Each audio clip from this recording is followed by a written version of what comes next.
இந்த குளிர்காலத்தில் வந்து நமக்காக வந்து ஒரு சிறப்பான ஒரு தசாமிரத ட்ரிங்க் இன்றைக்கி பார்க்க போகிறோம். இந்த ட்ரிங்க் வந்து இந்த குளிர்காலத்தில் குடிக்கிறது ரொம்ப விசேஷம்.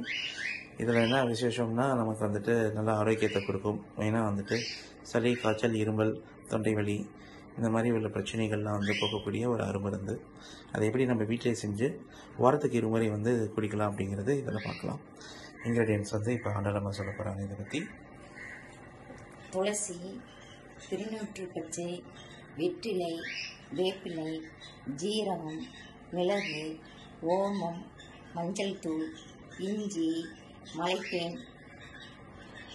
இந்த ஐட்டம்ஸ்லாம் வந்து இதோட ஒரு 1 லிட்டர் ஆஃப் வாட்டரில் நம்ம இப்போ வந்து கொதிக்க வைக்க போகிறோம். இதில் வந்து என்னென்னா மெயினாக வந்து இஞ்சி வந்து செய்யும்போது கொதிக்க வைக்கும் போது இஞ்சியோட ஸ்கின்னை வந்து பீல் பண்ணிவிட்டு அதை நீங்கள் பொடியாக நறுக்கிக்கலாம், இல்லைனா வந்துட்டு நல்லா இடிச்சிக்கிட்டு இந்த மூலிகைகளில் வந்துட்டு எல்லாத்தையும் வந்து நம்ம நல்லா அலம்பிட்டு ஒரு சுத்தமான பாத்திரத்தில் 1 லிட்டர் தண்ணியை ஊற்றி இதில் வந்து நம்ம வந்து கொதிக்க வைக்க போகிறோம். அந்த கொதிக்க வச்சதுக்கப்புறம் அதோடைய நிறம் அந்த தன்மை எப்படி இருக்குங்கிறத இப்போ பார்க்கலாம். இப்போ எப்படி செய்யறதுங்கிறது செய்முறை விளக்கத்தை நான் சொல்கிறேன். இப்போ இந்த துளசி இதெல்லாம் வாஷ் பண்ணிவிட்டு இந்த மாதிரி இப்படி போட்டு இது பண்ணிக்கணும்.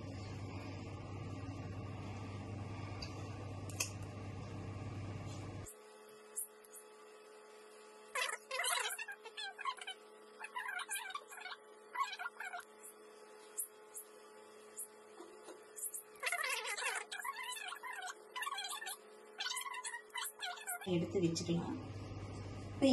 இப்போ வந்து என்னன்னா இந்த சின்ன இப்படி உரல் எடுத்துக்கிட்டு இது இஞ்சி இப்படி போட்டுருணும். இது வந்து 3 பேருக்கு தேவையான நம்ம 3 பேருக்கு தேவையான ட்ரிங்க் இப்போ நம்ம ரெடி பண்ணுறதுனால 3 அளவு இஞ்சி எடுத்தால் போதுங்கிறாங்க. 3 பேருக்கு தேவையான ட்ரிங்க்கு இப்போ ரெடி பண்ணுறோம். இதில் வந்து இஞ்சி போட்டிருக்கோம், ஜீரகம் போடுறோம், மிளகு போடுறோம், ஓமம் போடுறோம். இதை மட்டும் போட்டுக்கிட்டா போதும். பொடி மஞ்சள் தூள் வந்து அப்புறம் போய் இது பண்ணிக்கலாம். இதை மட்டும் லேசாக இப்படி வச்சுக்கணும்.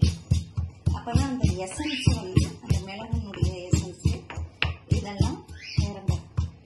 இதை மாதிரி ரெடி பண்ணி வச்சுக்கலாம். இந்த வேப்பிலையும் அப்படி அலசி இதை வந்து சும்மா ரொம்ப போடக்கூடாது. ஒரு 2 இலை போடணும். ஏன்னா கசப்பு தன்மை வந்துடும், குழந்தைங்கள்லாம் குடிக்கிறதுக்கு சிரமப்படுவாங்க. அதனால ஒரு 2 இலை மட்டும் போட்டுக்கிட்டா போதும். இப்போ எப்படி செய்யறதுங்கிறத காமிக்கிறேன். சுத்தமான கழுவுன பாத்திரத்தில் இப்போ 1 லிட்டர் தண்ணி இந்த மாதிரி ஊற்ற ஆரம்பிக்கிறோம்.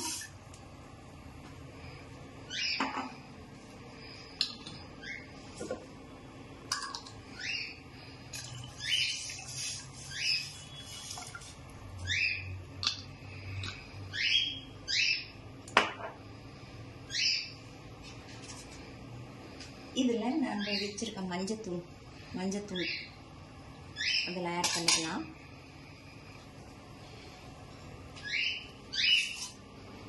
அப்புறம் இலைகள் துளசி, திருநூற்று பச்சை, வெற்றிலை, வேப்பிலை.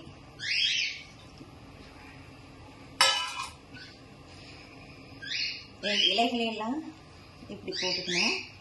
அடுத்தது நம்ம இடித்து வச்சுருக்கோம் இல்லையா, அது இருக்கிற இஞ்சி, ஜீரகம், மிளகு, ஓமம் இதெல்லாம் இப்படி இந்த மாதிரி நம்ம அந்த தண்ணி கொதிக்கிற தண்ணியில் இந்த மாதிரி போட்டுக்கணும்.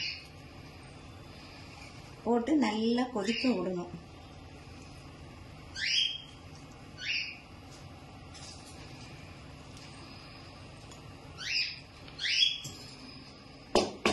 நல்லா கொதிச்சு வந்ததுக்கப்புறம் கொஞ்ச நேரம் இந்த பிளேட்டை வந்து நல்ல கொதி நல்ல கலப்படம் கொதிக்கணும். கொதிச்சதுக்கப்புறம் இந்த மூடியை வந்து இப்படி போட்டு மூடி வச்சிடணும். வச்சுட்டோம்னா கொஞ்ச நேரத்தில் அந்த எசன்ஸில் இறங்கிடும்.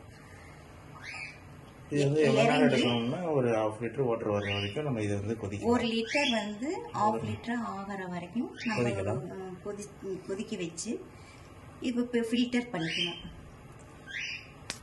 ஓகே, நம்ம வந்து ஒரு 5-10 மினிட்ஸ் கழிச்சு இது கொதிச்சதுக்கு அப்புறம் எப்படி வந்திருக்குன்னு பார்க்கலாம். இப்போ 1 லிட்டர் தண்ணியை கொதிக்க வச்சதை இப்போ 1/2 லிட்டர் தண்ணியாக நம்ம அந்த தண்ணியை வந்து நல்லா ஃபார்ம் ஆகி இப்போ இது பண்ணி வச்சுட்டோம். நம்ம 1/2 லிட்டருக்கு கொண்டு வந்துட்டோம். இப்போ மறுபடியும் என்ன பண்ணுறோம்னா இதை ஃபில்டர் பண்ண போகிறோம். இப்போ நம்ம கொதிக்க வச்சு ஆற வச்சு நல்லா குடிக்கிற வார்முக்கு வந்தோடனே அதை நம்ம ஃபில்டர் பண்ணிக்கிறோம். இப்படி வந்து ஃபில்டர் பண்ணிடுறோம். ஃபில்டர் பண்ணிட்டு இது வந்து நம்ம என்ன பண்ணணும்னா இப்போ இந்த கிளாஸுக்கு நம்ம ட்ரான்ஸ்ஃபர் பண்ணிக்கலாம். ட்ரான்ஸ்ஃபர் பண்ணிட்டு இது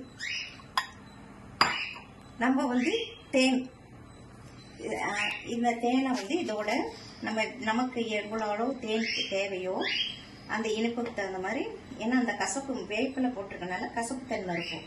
அந்த கசப்பு தன்மை இல்லாத அளவுக்கு நம்ம கொஞ்சம் இந்த தேனை வந்து ஆட் பண்ணிக்கலாம். கூடுமான வரைக்கும் மலை தேனை நம்ம வந்து யூஸ் பண்ணிக்கலாம். அப்படி இந்த சுகர் பேஷண்ட் வந்து நம்ம தேன் சேர்த்தக்கூடாது அப்படின்னா அந்த ராக் சால்ட்டை வந்து யூஸ் பண்ணிக்கலாம். தசாமிரதம் வந்து உடல் எதிர்ப்பு சக்தியை கொடுக்கக்கூடியது. எல்லாருமே நல்ல குழந்தைகளா இருந்தால் 100 ml கொடுக்கலாம். பெரியவங்களா இருந்தால் 200 ml குடிச்சிடலாம். குளிர்காலம்னு இல்லை, எப்போ வேணாலும் வாரத்தில் 2 டைம்ஸ் எடுத்துக்கிட்டோம்னா நமக்கு வந்து உடம்புல உள்ள எதிர்ப்பு சக்திகள் நமக்கு கிடைக்கும். நன்றி. தேங்க்யூ அனலம்மா. ஸோ இப்போ நம்ம தசாமிரத ட்ரிங்க் வந்து இப்போ பார்த்துருக்கோம். ஸோ இந்த தசாமிரத ட்ரிங்க்கு வந்துட்டு நமக்கு சளி, காய்ச்சல், இருமல் எந்த விஷயத்துக்குனாலும் இதை நம்ம யூஸ் பண்ணலாம். அண்ட் ஆஸ் அவங்க சொன்ன மாதிரி வந்து நம்ம இந்த குளிர்காலம் இல்லை, எல்லா காலத்துலையும் எடுத்துக்கலாம். வீக்லி ட்வைஸ் எடுத்துக்கலாம். நோய் வந்ததுக்கப்புறம் நம்ம வந்துட்டு மருந்து எடுப்பதை விட நம்ம உணவு முறையில் இந்த ட்ரிங்கை வந்துட்டு ரெகுலராக எடுத்துகிட்டு வரும்போது நமக்கு நோயற்ற வாழ்வோடு வாழலாம். ஸோ இந்த தருணத்திற்காக வாய்ப்பு தந்த அனைவருக்கும் நன்றி. மீண்டும் அடுத்த வீடியோவில் நம்ம சந்திக்கலாம். அது வரைக்கும் உங்களிடம் விடைபெறுவது உங்கள் அன்பு சுந்தர் இந்த ஆண்டலம்மா. உங்களுக்கு இந்த வீடியோஸ் பிடிச்சிருந்ததுன்னா நீங்கள் வந்து கமெண்ட் பண்ணுங்கள். உங்கள் கமெண்ட்ஸை நாங்கள் எதிர்பார்க்குறோம். லைக் பண்ணுங்கள், ஷேர் பண்ணுங்கள், சப்ஸ்கிரைப் பண்ணுங்கள். தேங்க்யூ. பாய்.